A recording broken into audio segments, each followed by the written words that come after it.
So I grew up in Garudianagar, a little suburb very close from here in Bombay. Every year at this time, there would be trucks that would come into multiple locations across. People would get off, and they would start offloading bamboos, tables, chairs, tarpaulin, decorations, lights, so on.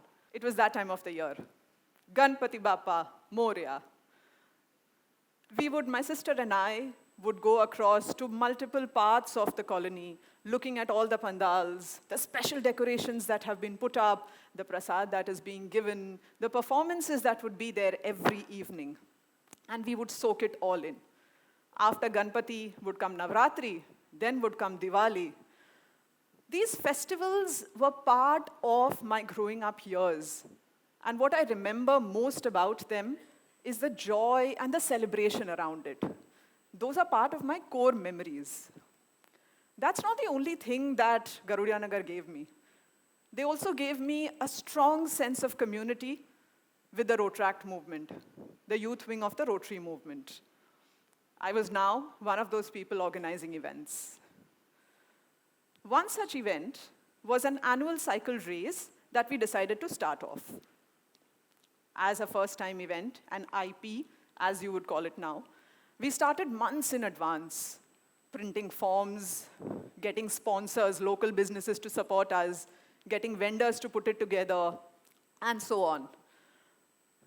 And by the end of almost a 2-month intensive promotional campaign, we had a grand total of 3 registrations. So the morning of the event, all of us youngsters are gathered at the ground where the cycle race is going to happen. And we are all set with getting the stalls put up, the chairs kept for all the parents, the white lines of the race, setting up the registration desk. At 9:30, we are all set, waiting at the registration desk for those 3 people to arrive. All of us crossing each other, and the only question that hangs in the air, log aayenge? Will the people come? So at 9:30, once we sat there, we see 3 people 3 kids hop, skip in with their parents and their cycles in tow. The registration is done, and they move into the entire ground which they seem to have for themselves. 9:35, 9:40, 9:45, it's still those 3 kids. Finally, a little later, we have another bunch of kids come in, and we quickly start registering. And after that, at the registration desk, we did not have a moment to look up, simply because by the end of the evening, we had almost 700 children who had walked in and participated at the annual cycle race of the Rotaract Club of Bombay Ghatkopar. It was a great learning. At the heart of any festival lies your audience. Who are they? What do they like? How do they behave? Do they register in advance? Are they able to attend the festival? Is my festival inclusive for that? These are questions that we have to ask ourselves at the beginning, at the storyboard. Because a vibrant, diverse audience is what lies at the heart of any festival. My journey in Rotaract took me into a career in public relations. My first job was with the Oxford bookstore at Churchgate. And I would pass the Rampart Row almost on a daily basis. One February evening, as I was passing by, once again, I saw trucks come by and offload a lot of bamboos, tables, chairs, decorations. I just wondered, Ganpati to nahi hai. Chalo, it must be something. So went off, and the next morning I was passing by again. And I saw that the road has transformed. There were these huge, inspiring installations all along the lane. Where there used to be cars parked, there were stalls showcasing the arts and crafts of the country. And there was a sea of people from all walks of life who had come in just to be a part of the festival. This was the Kala Ghoda Arts Festival. And that is what opened up my eyes to the transformative power of art. 12 years later, life came a full circle, and I became part of the Kala Ghoda Arts Festival team. I had met my now my mentor, Brinda Miller, and she welcomed me with open arms. She asked me, what is it that you can do for us? And I agreed to be part of the team. The one thing that I know well, communications. So I joined the team, and I started working with them on the mega program booklet, something that lists out 500 plus programs that happen across the 9 days of the festival under 14 verticals. And of course, now being an insider, I wanted an insider's view of the festival. So on the first day, I walk into the museum, which is where the children's workshops come up. I walk into the workshop area. The workshop is just about to get over, and we're just wondering that many of the parents of the kids are not around yet to pick them up. Now, if any parents in the room, you know how unusual that is. So we're wondering what is it and what's keeping them away. And one of the parents who happened to be around tells us, but your program says it is 1.5 hours. It wasn't. It was only 1 hour. So we quickly run through the booklet. The booklet says 1 hour. We go to see this big printed schedule that we put up at every venue. That says 1 hour. We had the program listed in the newspaper of the day. That says 1 hour. And we just can't grapple with where is it 1.5 hours. But that was a question for later.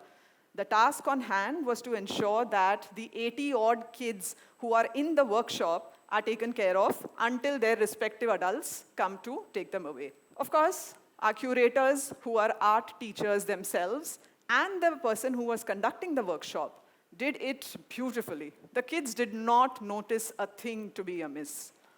But at the end of the day, at the end of every festival day, we have a postmortem round, a review round. And that's where we realize that our social media page had mentioned it wrong. A post about one program out of 500 had got one detail wrong, the time. And imagine what a disaster that could have been. Festival organizers, even a decade back, would have had a very different set of challenges to work with, I'm sure.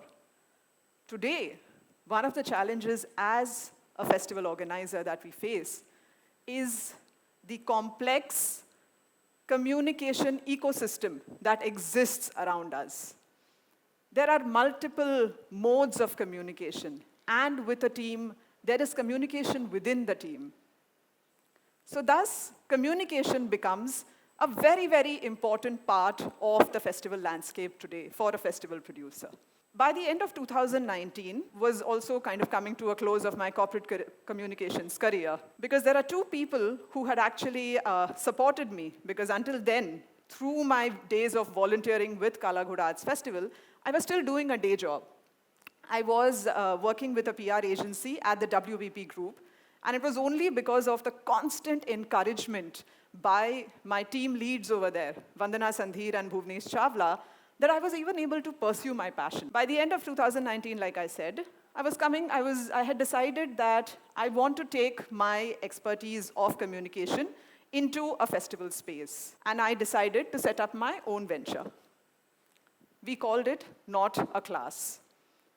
So the idea was to tell stories, or rather to share stories with children. My husband and I, as we were bringing up our daughter, or rather, if I were to correct myself, we realized we don't have to raise our daughter. She will do that by herself. We have to be a part of her journey. We just have to make sure that she has experiences in front of her to soak in, the way I did. And that is the same idea that I got into my storytelling sessions. And of course, as we know it, 3 months into starting off my venture, lockdown happened. So at the peak of the stay-at-home period, I started off this series whereby kids from all across the country would log into a virtual room and discuss stories and their ideas from it and what they have learned from it. It was their space to share. I was only going to share the story.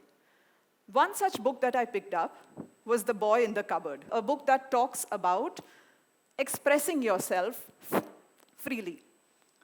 This was brought out by an organization called Gazy, a platform for the LGBTQI community, as some of you may know. When I sent out information about it, there were a couple of parents who said that they did not want to expose their child or introduce their child to the concept of pride yet. Now, mind you, this book did not talk about pride in context of sexual identity. It only spoke about pride in context of expressing your, choices or deciding what do you want to wear or the colors that you choose. That is all. But they made their choice, and fair point. 42 other kids did attend that session. Now, as a first-time curator, I took the snub very personally. But today, of course, I know that it's a choice. It is the audience's choice. Just like it is a curator's choice to decide what goes into a programming. There are a variety of preferences around us in society. There is a variety of belief systems around us in society, and festivals have to reflect that. It takes great courage, character, and life experiences to be able to design an inclusive program. And that, my friends, is where the role of a strong curator comes into play. I became a part of an art exhibition which was being conducted by a group of artists. So we were supposed to get together and create a list of invitees. At the set time, I log in and see that all of them are sitting with sheets of paper. So I was like, okay, shall we start? And they're like, oh, we've got sheets of paper. We've written down all the names and the contact numbers. So my question was, why didn't you just enter it into the Excel directly? They didn't like Excel. And fair enough. As an artist, you are not expected to be fond of Excel, and neither are you expected to work out artwork delivery schedules or coordinate with vendors or, for that matter, work out the sales, invoicing, none of those technical things. And that is why festivals today have management professionals such as myself, as festival producers, who brings together a team who will do all of this for them. My team comprises of people across skill sets. We have event agencies, communication agencies, hospitality teams, travel teams, security, housekeeping, volunteers, the works. As a festival producer, I am constantly looking for people with diverse skill sets. Now, these may be people who can write well, or these may be people who can type well. It may be somebody who can photograph well, or somebody who knows how to file those photographs well. For a festival to come alive, we have to have a strong, diverse team. Year 2023, Kala Ghoda Arts Festival is back on ground after a gap year. And like with all festivals, sponsorship is the piece that we all begin with. So very early in the planning process, we had a brand come on board to say that they wanted to come on board as the title sponsor. All of us got into it with much gusto. With the team of the brand, over 2 months, we put together an entire presentation full of ideas that was specific to their brand. Social media content, which was very, very specific to their requirements. And we sent it off, knowing fully well that it would come on board. After about 4 weeks of waiting and follow-ups, they come back to say that I'm afraid we cannot participate this year because we have decided to create our own IP. Fair enough, brand goals change. And yet, within a fortnight of that, we have another brand who agrees to come on board after just a couple of rounds of conversation, simply because for them, artists are a secondary audience. And they believe their brand should be present at a cultural festival such as the Kala Ghoda Arts Festival. And that was the final piece of the jigsaw for me. How do we build a case for corporate sponsorships or corporate patronage to come into arts festivals?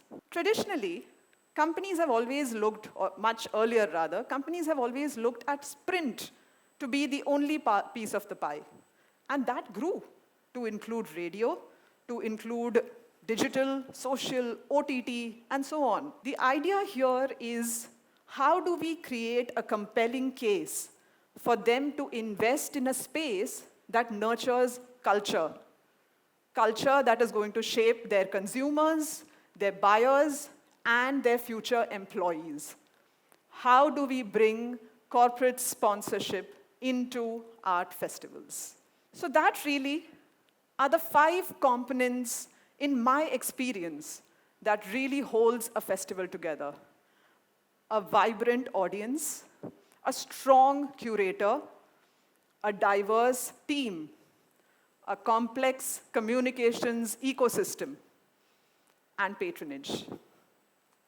Today, as I stand here, I salute the OG festival producers, the shopkeepers from my childhood, the people who would run around to put up, the Ganpati pandals. There are multiple people who have been responsible for festivals around. Those who inspire, those who organize, those who bring their art forth, and those who support. Festivals are all about people. We may choose to celebrate the arrival of a deity, or we may choose to celebrate the art around us. What is important is to have a reason to celebrate, and to make sure that those celebrations are accessible, irrespective of the diversities that we have. क्योंकि किसी ने बड़े कमाल की बात कही है, कला को शहर की नहीं, शहर को कला की ज़रूरत है. Art doesn't need people. The people need art. Thank you.